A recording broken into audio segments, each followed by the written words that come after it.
Si Ay Ian. kasi ayan. Opo. Anong Ang tatay ko po ay si Puloy, ang nanay ko ay si Mierna. Oo. Nanay Si Puloy at Mirna. Pausta, anong pagkakakilala mo kay Ayan? May balita ba dito? Kasi taga dito din si Ayan di ba? Oo. Babayero ka. Babayero.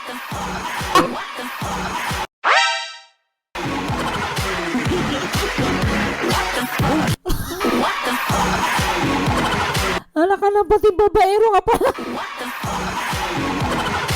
Babayero ka. Babayero ka. Babayero ka.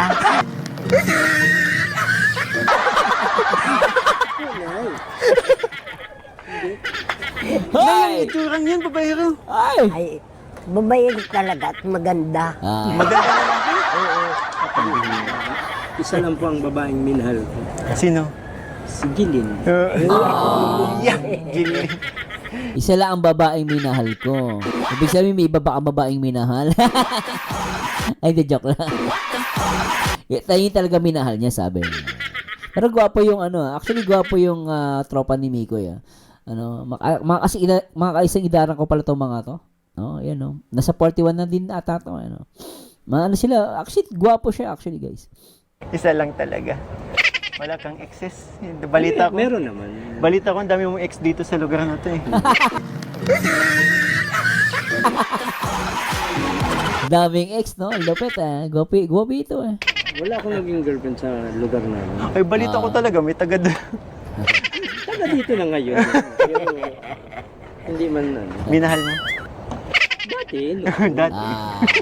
So, ibig sabihin meron. Minahal naman niya, noon yun, patapos na.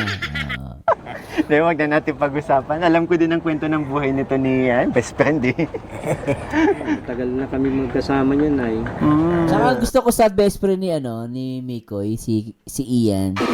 Hindi siya pikunin, Hindi siya pikunin, tsaka simple lang, mabait Nay, balita ko magkalaro kayo dati. Kababata mo po. Ay, hindi. Matanda ko sa kanya eh. Ilang taon ka na po? 80 City. 87, 87. 86 po ako. 80. 86 ka. 86. 86. Ay, 87 ako. Tapos, pero alam mo pa bu na, alam mo ba, Nay, na kaya kita nakilala dahil sa kanya? Ay, alam mo, grabe matanda talaga si Nanay. Si Ayan po ang nagpakilala sa inyo kaya pinuntahan Yung kita. unang punta po niya dito ay nagsama po ako. Kaso nasa gilid lang po ako. Mm. Gilid lang.